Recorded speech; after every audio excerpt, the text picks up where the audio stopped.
Bandiraɓe sehilaɓe musidɓe fulɓe renduɓe tedduɓe on calminama on jurama on jarama kadi on jettama no fewi on bismama e hayangoji men. Hande ko aljuma hawra e balɗe sappo e lewru morso hitande ujunnaji ɗiɗi e nogas e jeego jurnoɗen ko jayndeji men dawi firtu e sisar saktu e nder dingire men. Bolle layetenoɗe tawa heɗen jowi e réforme constitutionnel woni waklitdi seeɗa e hesɗitinde seeɗa eko yowoti e deftere juɓɓudi lesdi Sénégal de ha joni ɗen ɗon bolle ɗe deƴƴaka saabu noon jayndeji ɗi dawi hen hande caggal de ɓe ganduɗa kamen mbiyete les 7 sages woni jeeɗiɗo ɓe ganduɗa de heɓe liggo e ndun ɗon suudu ñawirdu ko yowiti e nden ɗon deftere juɓɓudi Sénégal woni conseil constitutionnel de ɓe mbi ko ɗum ko fiili ɓe leppi suudu sarɗiji cuɓino woni député ji ɗi keɗɗi e landa Pastef mbaɗino wote loi mo ganduɗa de mbo yamirat yo wot ko waklita e nden ɗon deftere woni constitution o ina wayno noon jayna yor windi ko le conseil constitutionnel vole au secours du palais hina wayno de kamde jaynade de nde yi ko ɗum ko fayi e ngol ɗon baklitgol de e si noon ko ɓen 7 sages woni jeeɗiɗo ɓe ganduɗa kamen potno hen layde ɓe paabima galle lamorgo lesdi Sénégal woni palais saabu noon si en ciwtori e wiide jayde yor palais on de kam tigui namno ɗen ɗon bolle toon to conseil constitutionnel e si noon wayino ko conseil constitutionnel weeɗi palais gonga e wiide jayde yor jayde l'éveil ɓesdi hen ko le conseil invalide la révision la loi est contraire à la constitution hina wayno tigui de jayde l'éveil wi ko conseil constitutionnel de jaɓani on ɗon saria baɗanoɗo toon to suudu sarɗiji woni assemblée nationale hina wayno tigui de kamen ɓen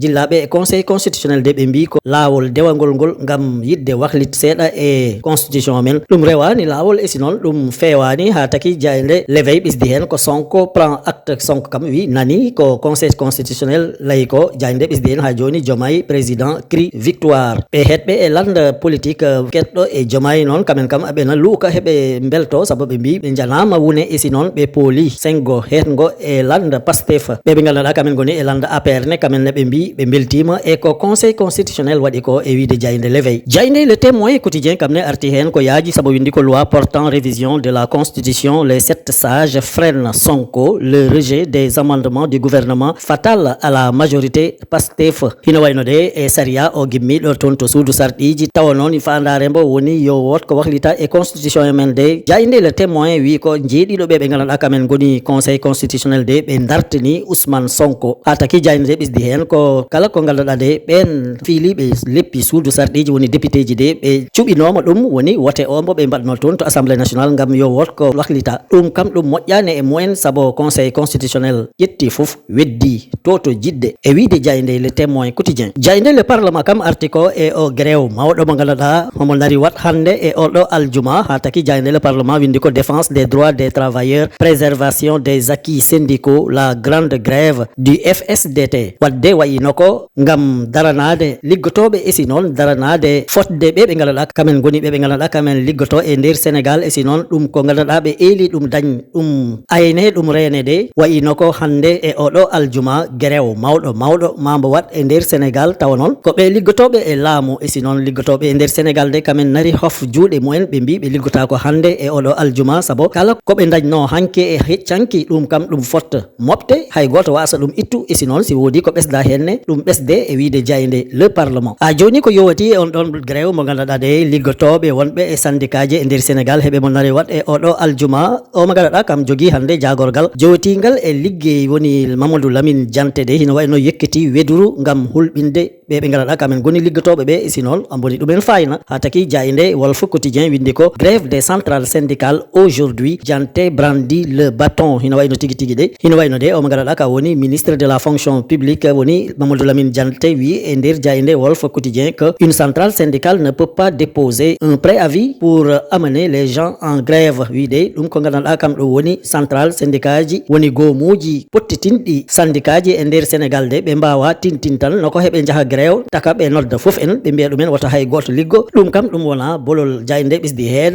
Mamadou Lamine Diante wi kam woni ministre o joguiɗo ngal ɗon jagorgal wi ko nous avons reçu des instructions fermes hina wayno de kam on keyniɗo ngal ɗon jagorgal liggotoɓe wi ko koɓe jamira ko de immi e laamu ɗum kam ɗum waɗete jiiɗa gaña e wiide jayde Walf Quotidien. Jayde point e actu de kam article e o mo ganduɗa kam jogui jagorgal jowetingal e rende nder lesdi men isi noon rende e aynude kala ko woni e nder Sénégal woni ministre de l'intérieur et de la sécurité publique ina wayno jayde point actu windi ko modernisation de l'administration. Le ministère de l'intérieur mobilise les partenaires autour du PSD 2025-2029 ngam hesɗitinde tigi tigi liggorgol e nder lesdi Sénégal tawa noon hina yowati e laamu mbiɗen on ɗon joguiɗo ngal jaɓorgal jowotingal e rende lesdi Sénégal de fottiti e ɓe ganduɗa kamen woni liggodade e eɓɓo fuɗɗigo hitande ujunaje ɗiɗi e nogas e joyi ha hitande ujunaje ɗiɗi e nogas e jeenayyi woni plan sectoriel de développement 2025-2029 kam on Makhtar Cissé hawri e mbiɗen ɓen ɗon ɓe ganduɗa kamen gimmi caggal lesdi gam arde liggodade e mumen ɗo e nder Sénégal de heɓe mbiye partenaire technique et financier layde e mumen ko fewi ko ganduɗa de fandare nde woni mbaɗen feere ha administration hesɗitine ha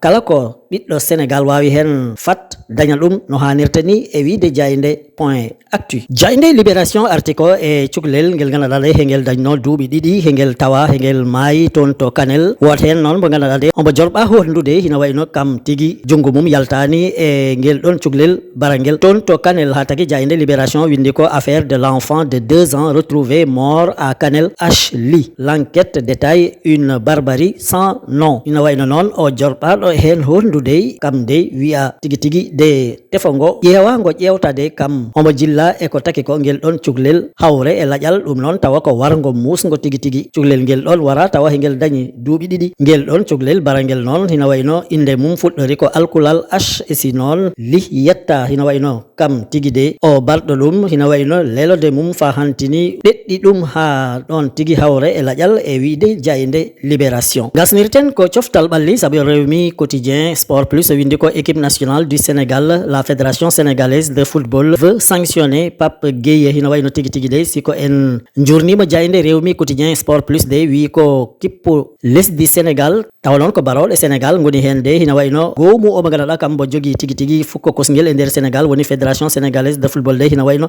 heɓe jiiɗi tek e dow o mo ganduɗa kam woni Pape Gueye liɓanɗe musɗe ɗe ganduɗa de janggo jaam wonta yekkitkolngol tawa hombo ngol abbini e ɓen ɗon jeyniɓe on ɗon fédération e si noon ko yowati e fukko kosguel e nder Sénégal woni football hina wayno noon jayde ɓisdi hen le COMEX se penche sur une éventuelle procédure disciplinaire hina wayno noon gomu o mo ganduɗa kambo jogui needi e rende ko yowati e kippu Sénégal de kamen aɓini ƴeewa heɓe jurno heɓe jurnito de gam tigi tigi noko ɓe tegat liɓanɗe o mo ganduɗa ka woni Pape Gueye jekkinnoɗo konngol caggal de Sénégal foola toon to lesɗele denduɗe e yowti e desewal aduna hitande ujunaje ɗiɗi e nogas e jeego e wiide jayde Rewmi Quotidien Sport Plus. Bandiraɓe sehilaɓe ɗum wonɗo seeɗa e ko min gaddanno on e ko jaydeji ɗi dawi ko tongu hande on jettama on jarama e kettogol mon ñimgol tabitgol on duwanama jaam e kisal tottodiren aadi ha sanga goɗɗo so weeli Allah joom baɗe e bawɗe o.